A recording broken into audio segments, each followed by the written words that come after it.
जय हिंद, वंदे मातरम। नमस्कार साथियों, आप सभी का अपने ट्रिकी नंबर 1 क्लासेस में स्वागत है।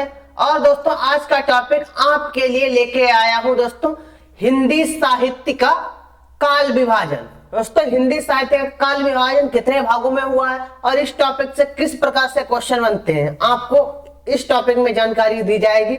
अब दोस्तों, इसी के साथ बात करेंगे हिंदी साहित्य के काल विभाजन की। देखते हैं दोस्तों, काल विभाजन। दोस्तों पहला हमारा काल विभाजन क्या जाएगा इसमें दोस्तों, अगर बात की जाए इसे इसका विभाजन कितने भागों में किया गया है? 4 भागों में इसका काल विभाजन किया गया है। कौन कौन सा आ जाएगा? पहला दोस्तों हमारा हो जाएगा आदिकाल। क्या आदिकाल? आदिकाल दोस्तों कब से कब तक चला? आदिकाल चला 1050 ईस्वी से 1375 तक। 1050 से 1375 तक चला। ठीक है दोस्तों, इतनी बात क्लियर हो गई। दोस्तों, आदिकाल का दूसरा नेम क्या है? आदिकाल को वीरगाथा काल भी कहा जाता है। क्या? वीरगाथा काल भी कहा जाता है किसे? आदिकाल को। इतनी बात क्लियर। अब इसी के साथ आगे बढ़ते हैं। अब बात करते हैं भक्ति काल। दोस्तों, भक्ति काल हमारा कब से कब तक चला? भक्ति काल चला है 1375 से 1700 ईस्वी तक। ठीक है दोस्तों, इतनी बात क्लियर। दोस्तों, भक्ति काल की अगर बात की जाए तो इसे पूर्व, क्या दोस्तों, पूर्व मध्य काल भी कहा जाता है किसे? भक्ति काल को। अब दोस्तों आगे बढ़ते हैं रीतिकाल। रीतिकाल हमारा कब से कब तक चला? 1700 से 1900 तक हमारा क्या चला? रीतिकाल चला। रीतिकाल को दोस्तों क्या? उत्तर मध्यकाल कहते हैं। इतनी बात क्लियर। अब आगे बढ़ेंगे इसी के साथ आधुनिक काल। क्या दोस्तों? आधुनिक काल। आधुनिक काल हमारा कब से कब तक चला? आधुनिक काल की अगर बात की जाए तो ये हमारा 1900 ईस्वी से अब तक क्या आधुनिक काल चला है। ठीक है दोस्तों, चल रहा है। और इसे दोस्तों क्या कहते हैं? गद्य काल कहते हैं। इतनी बात क्लियर हो गई। अब इसी के साथ आगे बढ़ते हैं और बात करते हैं आदिकाल के प्रमुख कवि। ठीक है दोस्तों, आदिकाल के प्रमुख कवि। अब दोस्तों इससे पहले हम जान लेते हैं, यहां से दोस्तों हमारे क्वेश्चन बहुत अधिक बनते हैं। क्या? आदिकाल के प्रमुख कवि। आदिकाल का नामकरण करने वाले लेखक। दोस्तों, आदिकाल के नामकरण करने वाले लेखकों की बात की जाए, किस लेखक ने आदिकाल को क्या नाम दिया, तो वह जान लेते हैं। बहुत इंपॉर्टेंट है दोस्तों, परीक्षा में अधिक से अधिक क्वेश्चन यहां से बनता है। अब बात करते हैं आचार्य। क्या दोस्तों? आचार्य हजारी प्रसाद द्विवेदी ने आदिकाल, क्या दोस्तों, आदिकाल कहा है। ठीक है दोस्तों, इतनी बात क्लियर हो गई। आचार्य रामचंद्र शुक्ल ने दोस्तों क्या कहा है आदिकाल को? वीरगाथा काल की बात की जाए तो वीरगाथा काल किसने कहा? आचार्य रामचंद्र शुक्ल ने कहा है। ठीक है दोस्तों, इतनी बात क्लियर। अब आगे बात करते हैं किसकी? विश्वनाथन प्रसाद मिश्र ने दोस्तों क्या कहा है? वीर काल कहा है। इतनी बात क्लियर। अब इसी के साथ आगे बढ़ते हैं और बात करते हैं राहुल सांस्कृत्यायन ने क्या कहा है आदिकाल को। तो दोस्तों, आदिकाल को राहुल सांस्कृत्यायन जी ने क्या नाम दिया है? सिद्ध सामंत काल कहा है। इतनी बात क्लियर।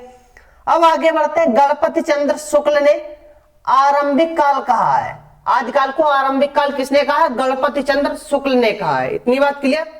अब आगे बात करेंगे दोस्तों क्या? मिश्रबंधु ने इसे क्या कहा है? प्रारंभिक काल कहा है आदिकाल को। इसी के साथ आगे बढ़ते हैं और अब हम बात करते हैं महावीर प्रसाद द्विवेदी जी ने दोस्तों आदिकाल को क्या नाम दिया है?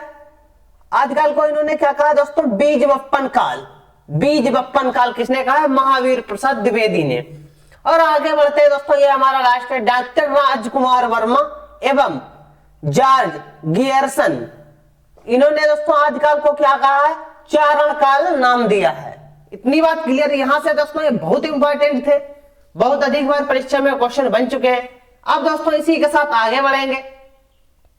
अब दोस्तों लेखक देख लेते हैं। कवि देखिए दोस्तों, अमीर खुसरो की बात की जाए तो इनकी रचनाएं क्या हो जाती हैं? देखिए दोस्तों, खालिक वारी, हालात कन्हैया। ठीक है दोस्तों, ये किसकी हो जाती है? अमीर खुसरो की। नजरान ए हिंद, ये अमीर खुसरो की होती है। अब बात करते हैं पृथ्वीराज रासो दोस्तों क्या? चंद्रवरदाई की हो जाती। आगे बात करते हैं विद्यापति की, तो विद्यापति की बात करते हैं पद्मावली, कीर्ति कला, कीर्ति पताका, ये किसकी हो जाती है? विद्यापति की। अब बात करते हैं नरपति नल्हा की, दोस्तों इनकी क्या हो जाएगी? बीसल देव रासो। एक प्रेम कथा, ये किसकी हो जाती है? नरपति नल्हा की। अब बात करेंगे दोस्तों जगनिक जी की। जगनिक की अगर बात की जाए तो जगनिक दोस्तों आलाखंड इन्होंने ही लिखा है, जैसे परमाल रासोई ने की है। महोबा के प्रसिद्ध आल्हा उदल का वर्णन किसने किया है? जगनिक ने किया है। इतनी बात क्लियर। अब इसी के साथ आगे बढ़ते हैं। अब दोस्तों हम बात करते हैं भक्ति काल। भक्ति काल के कवि की, भक्ति काल के कवि दोस्तों कौन कौन है उनके बारे में जान लेते हैं। देखिए दोस्तों, अब हम बात करते हैं किसके? भक्ति काल।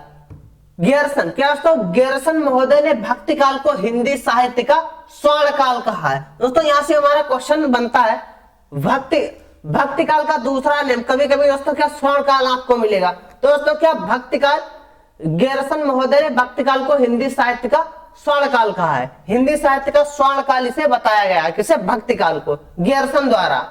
ठीक है दोस्तों, इतनी बात क्लियर हो गई। अब बात करते हैं आचार्य रामचंद्र शुक्ल ने पूर्व मध्य काल को भक्ति काल कहा है, यानी कि पूर्व मध्य काल को भक्ति काल किसने कहा है? आचार्य रामचंद्र शुक्ल ने। इतनी बात क्लियर हो गई। अब बात कर लेते हैं दोस्तों भक्ति काल शब्द की व्युत्पत्ति, यानी कि व्युत्पत्ति कैसे हुई। दोस्तों एक भंज, क्या दोस्तों? भंज धातु से हुई इसकी व्युत्पत्ति। इतनी बात क्लियर। अब इसी के साथ आगे बढ़ते हैं। क्या भक्ति काल कहा है? आचार्य रामचंद्र शुक्ल ने भक्ति काल को स्वर्ण युग भी कहा है। ठीक है दोस्तों, भक्ति काल को दो भागों में बांटा गया। भक्ति काल को दोस्तों कितने भागों में बांटा गया? दो। यहां से हमारा क्वेश्चन बन जाता है, भक्ति काल को कितने भागों में बांटा गया? तो दोस्तों भक्ति काल को दो भागों में बांटा गया। कौन कौन से हो जाते हैं वह देख लेते हैं। दोस्तों एक तो हमारा हो जाएगा, क्या हो जाएगा? सगुण, और दूसरा क्या हो जाएगा? निर्गुण। ठीक है दोस्तों, इतनी बात क्लियर। एक क्या हो जाएगा? सगुण, और दूसरा हो जाएगा निर्गुण। सगुण काव्य धारा और निर्गुण काव्य धारा। अब दोस्तों देख लेते हैं भक्ति काल के अंतर्गत ये दोनों बातें। निर्गुण काव्य धारा के अंतर्गत हमारे निर्गुण काव्य धारा को कितने भागों में बांटा गया? तो इसके अंतर्गत हमारे दो आते हैं। कौन कौन से? ज्ञानाश्रायी शाखा, क्या दोस्तों? ज्ञानाश्रायी शाखा हमारी इसके अंतर्गत आती है, संत काव्य। और प्रेमाश्रायी शाखा, ये भी किसके अंतर्गत आती है दोस्तों? निर्गुण काव्य धारा के अंतर्गत आती है। सूफी काव्य से कहते हैं, किसे? प्रेमाश्रायी। इतनी बात क्लियर हो गई। अब बात करेंगे दोस्तों सगुण काव्य धारा के अंतर्गत हमारे कौन कौन से आते हैं? सगुण काव्य धारा की अगर बात की जाए तो पहला हमारा क्या हो जाएगा? कृष्णाश्रायी शाखा, और दूसरा हो जाएगा रामाश्रायी शाखा, सूफी काव्य। इतनी बात क्लियर हो गई। अब इसी के साथ आगे बढ़ते हैं। अब दोस्तों बात कर लेते हैं कबीरदास। किसकी? कबीर जी की। तो कबीर जी बहुत ही प्रसिद्ध लेखक थे दोस्तों। इनकी रचनाएं क्या बहुत प्रसिद्ध है? बीजक, साखी, शबद, रमैनी, ये किसकी हो जाती है दोस्तों? कबीर जी की। आगे बात करते हैं अब सूरदास की। सूरदास दोस्तों बात करते हैं तो सूरसागर, सूरसावली, साहित्य लहरी, ये किसकी हो जाती है? सूरदास की। और दोस्तों आगे हम बात करेंगे मलिक मोहम्मद जायसी जी की। बहुत ही प्रसिद्ध रचना है दोस्तों, पद्मावत, अखरावट, आखिरी कलाम। ये दोस्तों बहुत बार परीक्षा में आ चुकी है, तो इन पर विशेष ध्यान दें। आगे बात करते हैं दोस्तों मीराबाई। तो मीराबाई की बात करते हैं, नरसिंह जी का मायरा, गीत गोविंद टीका। ठीक है दोस्तों, राग गोविंद, राग सोरठा के पद ये किसके हैं? मीराबाई जी द्वारा रचित है। आगे बात करते हैं रहीम। किसकी दोस्तों? अब बात करते हैं रहीम जी की। तो क्या आ जाएंगे? रहीम दोहावली, रहीम सोरठा, वर्वे नायिका, ये किसके हो जाते हैं दोस्तों? रहीम जी के। अब दोस्तों बात करते हैं रसखान जी। तो रसखान क्या है? प्रेम वाटिका, सूजन रसखान, ये किसके होते हैं? रसखान जी, रसखान। अब रैदास जी की बात करते हैं, पद गुरु ग्रंथ साहिब में शामिल है, ये दोस्तों किसकी हो जाती है? रैदास जी की हो जाती है। इतनी बात क्लियर हो गई। अब इसी के साथ आगे बढ़ते हैं और अब हम बात करते हैं दोस्तों, ये तुलसीदास जो थे ये हमारे रामाश्रायी के कवि थे। अब बात कर लेते हैं तुलसीदास की। तुलसीदास की बहुत ही प्रसिद्ध रचना है क्या? बरवे, रामायण, रामलला नछऊ, नहुछु, और दोस्तों क्या जाए? दोहावली, कवितावली, गीतावली, श्री कृष्ण गीतावली, पार्वती मंगल, जानकी मंगल, वैराग्य, संदीपनी और विनय पत्रिका। दोस्तों विनय पत्रिका बहुत परीक्षा में आती है, विनय पत्रिका। ठीक है दोस्तों, इसी के साथ आगे बढ़ते हैं। अब बात करेंगे हम दोस्तों किसकी? रीतिकाल के प्रमुख कवि की। दोस्तों रीतिकाल के हमारे प्रमुख कवि क्या हो जाते हैं? रीतिकाल के अगर प्रमुख कवियों की बात की जाए तो दोस्तों हमारे रीतिकाल के प्रमुख कवि कौन हो जाते हैं? केशव दास। केशव दास जी हो जाते हैं। इतनी बात क्लियर हो गई। दोस्तों रीतिकाल को हमने बताया था उत्तर मध्यकाल भी कहते हैं। इतनी बात क्लियर। अब इनका दोस्तों केशव दास जी की दोस्तों बहुत ही प्रसिद्ध रचना है रामचंद्रिका। बहुत बार परीक्षा में आती है। बच्चे क्या करते हैं? रामचंद्रिका देखकर तो तुलसीदास लगा देते, नहीं, वहां पे गलत हो जाएगा। रामचंद्रिका किसकी है? केशव दास जी की। और दोस्तों क्या? जहांगीर जस चंद्रिका, ये भी दोस्तों किसकी है? केशव दास जी की। विज्ञान गीता, छंदमाला, ये केशव दास जी की हो जाती। अब बात करते हैं बिहारी लाल, बहुत ही प्रसिद्ध कवि है दोस्तों। इनकी बिहारी सत्सई लगभग दोस्तों 702 होगा, इसमें बना है। किसने? बिहारी सत्सई जी ने किया है। अब दोस्तों घनानंद जी की बात करते हैं तो सुजान सागर, सुजान शुभ क्या दोस्तों संबोधन, रसकेली और वल्ली, कृपा कांडी, किसकी हो जाती है दोस्तों? घनानंद जी की। अब इसी के साथ आगे बात करते हैं पद्माकर जी की। दोस्तों पद्माकर की रचनाएं हमारी कौन कौन सी हो जाती है? जगत विनोद, राम रसायन, गंगा लहरी और क्या हो जाए? पद्म भरण, प्रबोध, क्या दोस्तों? प्रबोध 50, ये किसकी हो जाती है दोस्तों? पद्माकर जी की। आगे बढ़ते हैं, बात करते हैं भूषण जी की। तो भूषण की दोस्तों क्या आ जाएगी? शिवराज भूषण, शिवा बावनी, ये दोस्तों बहुत प्रसिद्ध इनकी रचनाएं हैं। अब दोस्तों सेनापति कवि रत्नाकर की बात करते हैं दोस्तों काव्य कल्प मुंद, ये किसकी हो जाती है? इनकी। अब बात करते हैं भिखारी दास। भिखारी दास की प्रसिद्ध कौन सी है दोस्तों? काव्य निर्णय, काव्य निर्णय, रस निर्णय, ये किसकी हो जाती है? भिखारी दास जी की रचनाएं हो जाती हैं। आगे बढ़ते हैं। अब दोस्तों बात करते हैं आधुनिक काल। आधुनिक काल को दोस्तों कितने भागों में विभाजित किया गया? देखिए दोस्तों, पहला हमारा क्या जाएगा? भारतेंदु युग, द्विवेदी युग, छायावादी युग, प्रगतिवादी युग, प्रयोगवादी युग और दोस्तों क्या है? नई कविता। दोस्तों इनको हम डिटेल में जानेंगे। पहले दोस्तों देख लेते हैं इनके सन। भारतेंदु युग कब से कब तक चला? 1850 से 1900 तक हमारा क्या चला? भारतेंदु युग। अब आगे बढ़ते हैं द्विवेदी युग। द्विवेदी युग दोस्तों हमारा कब से कब तक चला? 1900 से 1920 तक। छायावादी युग की बात करते हैं 1920 से दोस्तों 1936 तक चला।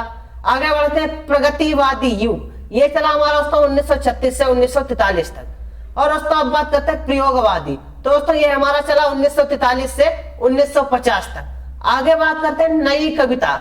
नई कविता दोस्तों कब से चला? 1950 से अब तक हमारा क्या चल रहा है? नई कविता। इतनी बात क्लियर हो गई। अब दोस्तों किसी को कंफ्यूजन तो नहीं होगा। इसी के साथ आगे बढ़ते और अब हम बात करते हैं किसकी? भारतेंदु युग के कवि। दोस्तों भारतेंदु युग के कवि हमारे कौन कौन से हो जाते हैं? पहले तो हमारे दोस्तों क्या हो जाते हैं? भारतेंदु हरिश्चंद्र। इनकी बात करते हैं तो प्रेम सरोवर, प्रेम फुलवारी, प्रेम मल्लिका, ये किसकी हो जाती है दोस्तों? आदि हो जाती है किसकी? भारतेंदु हरिश्चंद्र जी की। आगे बात करते हैं अंबिका दत्त व्यास की। दोस्तों क्या हो जाती है? भारत धर्म, फावस 50, ये किसकी हो जाती है? अंबिका दत्त की। जगमोहन सिंह की क्या हो जाएगी? देवयानी, श्याम सरोजनी। और दोस्तों अब बात करते हैं राधा चरण जी की, तो क्या हो जाएगी? गोस्वामी, राधा चरण गोस्वामी की रचनाएं।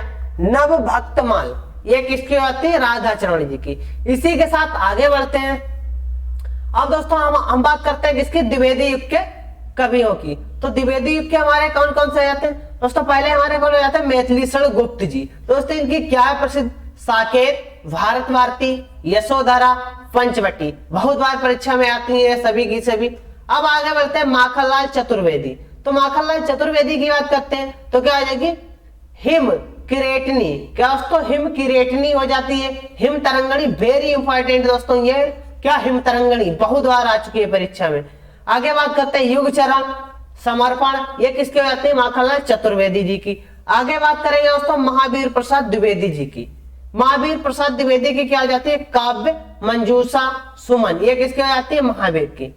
अब अयोध्या सिंह उपाध्याय हरिवंश जी की बात करते हैं दोस्तों, क्या इनकी बहुत ही प्रसिद्ध है प्रिय प्रवास, परीक्षा में बेदेही वनवास, ये दोस्तों पूछी जाती है। रस कलश, तो वेरी इंपॉर्टेंट। इसी के साथ आगे बढ़ते हैं। अब बात करेंगे दोस्तों किसकी? छायावाद। छायावाद के प्रमुख कवि, तो छायावाद के प्रमुख कवि क्या हो जाते हैं? जयशंकर प्रसाद हो जाते हैं। इनकी क्या जाएगी? चित्रहार, करुणालय, आंसू, लहर, तितली, झरना, प्रेम पथिक, प्रेम पथिक, झरना, कमायनी। दोस्तों हमने जो भी कराए हैं प्रसिद्ध रचनाएं हैं। आगे बात करेंगे दोस्तों क्या, सुमित्रानंदन पंत जी की, तो क्या आ जाती है वीणा, गुंजन, उच्छ्वास, पल्लव, ये किसकी हो जाती है सुमित्रानंदन पंत जी की। अब बात करते हैं सूर्यकांत त्रिपाठी निराला जी की, तो क्या आ जाती है अणिमा, अनामिका, तुलसीदास। बहुत इंपॉर्टेंट है क्या, तुलसीदास, ये ध्यान रखना है। तुलसीदास किसके, सूर्यकांत त्रिपाठी निराला जी की। आगे बात करेंगे दोस्तों महादेवी वर्मा जी की। महादेवी वर्मा की रचना दोस्तों क्या हो जाती है, रसिम, नीरजा, संध्या गीत, चित्ररेखा, और दोस्तों कौन सी हो जाएगी, यामा। यामा भी दोस्तों इन्हीं की हो जाती है। दीपशिखा महादेवी वर्मा की हो जाती है। राम कुमार वर्मा की बात करते हैं, चित्ररेखा, आकाश गंगा, ये किसकी हो जाती है दोस्तों, राम कुमार वर्मा जी की। इसी के साथ आगे बढ़ेंगे। अब बात करते हैं दोस्तों प्रगतिवादी कवि कौन कौन है। प्रगतिवादी कवियों की अगर बात की जाए तो क्या हो जाते हैं, नागार्जुन, इनकी क्या हो जाएगी, युगधारा, सतरंगे पंखों वाली, प्यासी पथराई आंखें। दोस्तों बहुत इंपॉर्टेंट है प्यासी पथराई आंखें, कई बार परीक्षा में आ चुकी। सुमित्रानंदन पंत, युगवाणी, ग्राम्या। सूर्यकांत त्रिपाठी निराला जी की बात करते हैं, कुकुरमुत्ता, इन्हीं की हो जाती है। आगे बात करते हैं दोस्तों केदारनाथ अग्रवाल जी की रचनाएं, तो केदारनाथ अग्रवाल जी की रचनाओं की बात करते हैं, फूल नहीं रंग बोलते हैं, और नींद के बादल, ये किसकी हो जाती है, केदारनाथ अग्रवाल जी की। अब बात करेंगे शिव या शिव मंगल सुमन, इनकी रचनाएं, तो क्या हो जाती है, जीवन के गान, प्रलय, प्रलय सृजन इन्हीं की हो जाती है, विश्वास बढ़ता ही गया, हिलोल, ये भी दोस्तों इन्हीं की हो जाती है। अब आगे बढ़ते हैं और बात करते हैं प्रयोगवाद कवि की। तो दोस्तों प्रयोगवाद कवि हमारे कौन कौन से हो जाते हैं, अज्ञेय जी, बहुत ही इंपॉर्टेंट है दोस्तों, क्या हो जाए, इत्तिलम, इंद्रधनुष, रौंदे हुए, और हरी घास पर क्षणभर, ये किसकी, अज्ञेय जी की। अब बात करते हैं धर्मवीर भारती, अंधा युग, कनुप्रिया, ठंडा लोहा, ठेले पर हिमालय, और दोस्तों क्या जाते हैं भारत भूषण, भारत भूषण अग्रवाल, ओ अप्रस्तुत मन। अब आगे बात करते हैं मुक्ति बोध की, चांद का मुंह टेढ़ा, बहुत इंपॉर्टेंट। आगे बात करते हैं भूरी भूरी खाक धूल। आगे बढ़ेंगे दोस्तों, अब बात करते हैं सर्वेश्वर दयाल सक्सेना जी की रचनाएं। तो सर्वेश्वर दयाल सक्सेना जी की रचनाओं की बात करते हैं, क्या दोस्तों, बांस के पुल, एक सूनी नाव। नरेश मेहता की रचनाएं दोस्तों बात करते हैं, संशय की एक रात, और दोस्तों क्या आ जाएगी, वन पाखी, ये किसकी बात है, नरेश मेहता जी की। गिरजा कुमार माथुर जी की रचनाओं की बात करते हैं, शिलापंख, शिलापंख हो जाएगी चमकीले, और नाश और निर्माण, ये किसकी बात है, गिरजा कुमार। धूप के धान, ये भी दोस्तों किसकी जाती है, गिरजा कुमार की। अब इसी के साथ आगे बात करते हैं, और अब बात करते हैं नई कविता। नई कविता की बात करते हैं तो भवानी प्रसाद मिश्र हो जाते हैं, क्या दोस्तों, सन्नाटा, सन्नाटा, गीत फरोश, चंकित हैं, और दोस्तों दुख, ये इन्हीं की हो जाती है। और अब बात करते हैं दुष्यंत कुमार इसी के हो जाते हैं, और श्रीकांत वर्मा भी इसी के हो जाते हैं, नई कविता के अंतर्गत आते हैं। और दोस्तों आज की क्लास कैसी लगी सभी लोग कमेंट करके बताएंगे, और जिस भाई बहन ने अभी तक चैनल को सब्सक्राइब नहीं किया वह चैनल को सब्सक्राइब कर देगा। और इसी के साथ दोस्तों मिलते हैं कल की क्लास में नए टॉपिक के साथ। आज के लिए मेरी तरफ से सभी भाई बहन को जय हिंद, जय भारत।